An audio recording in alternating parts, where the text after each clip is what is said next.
ہم نے میت کو نہلایا تو ہم کو نہانا پڑے گا، اور یہ بھی سمجھتے ہیں کہ بھئی اس کو نہلانے کے ٹائم اس کے پانی کے چھینٹے ہمارے اوپر آ گئے تو گویا ہم ناپاک ہو گئے. یہ جہالت کی بات ہے.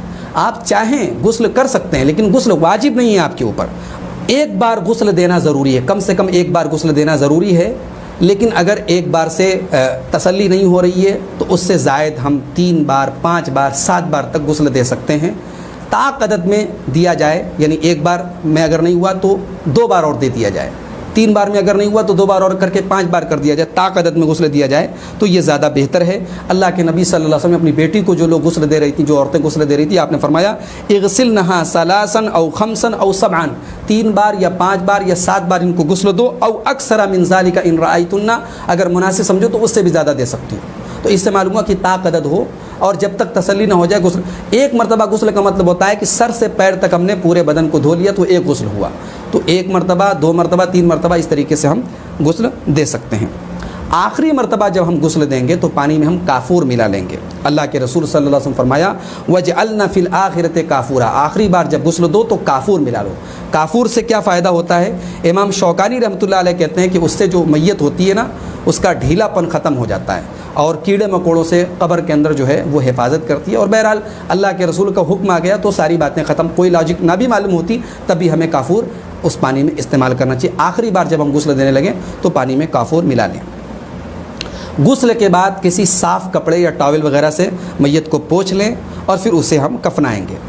عورت اگر میت ہو جس کو ہم غسل دے رہے ہیں، اگر وہ عورت ہے تو اس کے بالوں کی 3 چوٹیاں بنا کر پیچھے ڈال دی جائیں. اللہ کے رسول صلی اللہ علیہ وسلم نے حضرت ام عطیہ سے کہا کہ حضرت ام عطیہ خود کہتی ہیں کہ ان لوگوں نے اللہ کے رسول صلی اللہ علیہ وسلم کی بیٹی حضرت زینب کو جب غسل دیا تو ان کے بالوں کی 3 چوٹیاں بنائیں اور ان کو پیچھے ڈال دیا. یہ صحیح بخاری کی 1260 نمبر کی اور صحیح مسلم کی 939 نمبر کی حدیث ہے. جو انسان غسل دے رہا ہے اس کے اوپر غسل واجب نہیں ہے. بہت سارے لوگ یہ سمجھتے ہیں کہ ہم نے میت کو نہلایا تو ہم کو نہانا پڑے گا، اور یہ بھی سمجھتے ہیں کہ بھئی اس کو نہلانے کے ٹائم اس کے پانی کے چھینٹے ہمارے اوپر آ گئے تو گویا ہم ناپاک ہو گئے. یہ جہالت کی بات ہے. آپ چاہیں غسل کر سکتے ہیں، لیکن غسل واجب نہیں ہے آپ کے اوپر.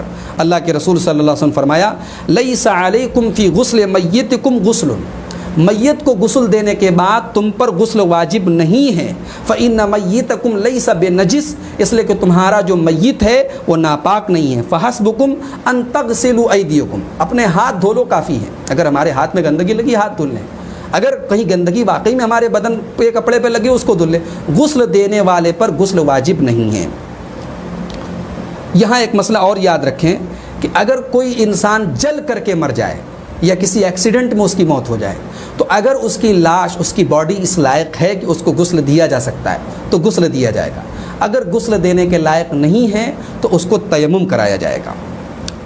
اس لیے کہ اللہ تعالیٰ نے قرآن کریم میں فرمایا فاتقوا اللہ ما استطعتم، اللہ سے ڈرو جتنی تمہارے اندر طاقت ہے.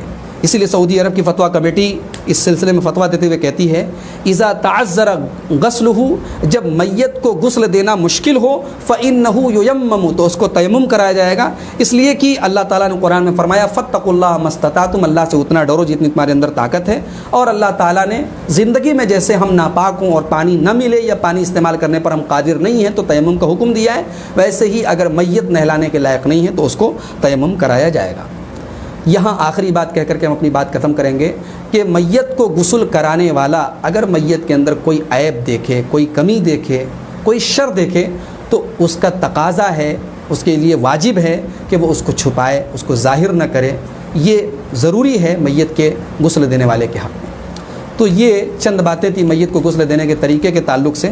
اس سلسلے میں اگر کوئی کنفیوژن ہو آپ مجھ سے کمنٹ باکس میں پوچھ سکتے ہیں.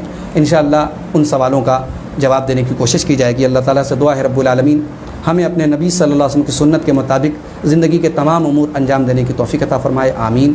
وآخر دعوانا ان الحمد للہ رب العالمین. والسلام علیکم ورحمۃ اللہ وبرکاتہ.